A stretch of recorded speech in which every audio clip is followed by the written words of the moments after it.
கண்ணியத்துக்குரியவர்களே, அல்லாஹ்வுடைய தௌபாவின் வாசல் எப்போதும் திறந்திருக்கும். அல்லாஹ் ரப்புல் ஆலமீன் அதை விரும்புகிறான், அல்லாஹ் நேசிக்கிறான். இரவுடைய வணக்க வழிபாட்டை செய்யக்கூடியவர்களை நற்செய்தி பெற்றுக் கொள்ளுங்கள். அல்லாஹ்வுடைய தூதர் முஹம்மது ரசூலுல்லாஹ் ஸல்லல்லாஹு அலைஹி வஸல்லம் சொன்னார்கள், யன்ஸிலுல்லாஹு இலஸ் ஸமாஇத் துன்யா குல்ல லைலா. அல்லாஹ் ரப்புல் ஆலமீன் ஒவ்வொரு இரவும் முதல் வானத்திற்கு அல்லாஹ் இறங்கி வருகிறான். ஒவ்வொரு இரவும் அல்லாஹ் முதல் வானத்திற்கு இறங்கி வருகிறான்.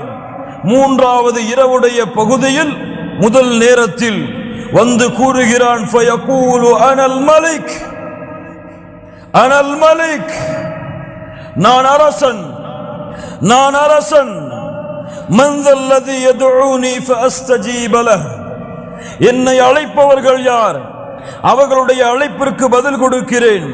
மன் தல்லதி யஸ்தக்ஃபிருனி ஃபஅக்ஃபிர லஹ், யார் என்னிடத்திலே பாவ மன்னிப்பை மேற்கொள்பவர்கள் அவர்களுடைய பாவங்களை மன்னிக்கிறேன். லா இலாஹ இல்லல்லாஹ், சுப்ஹானல்லாஹி ரப்பில் ஆலமீன். கண்ணியத்துக்குரியவர்களே, அல்லாஹ்வுடைய அருள், அல்லாஹ்வுடைய அன்பு, அல்லாஹ்வுடைய பாசம் எப்போதுமே விரிந்திருக்கிறது எமக்காக.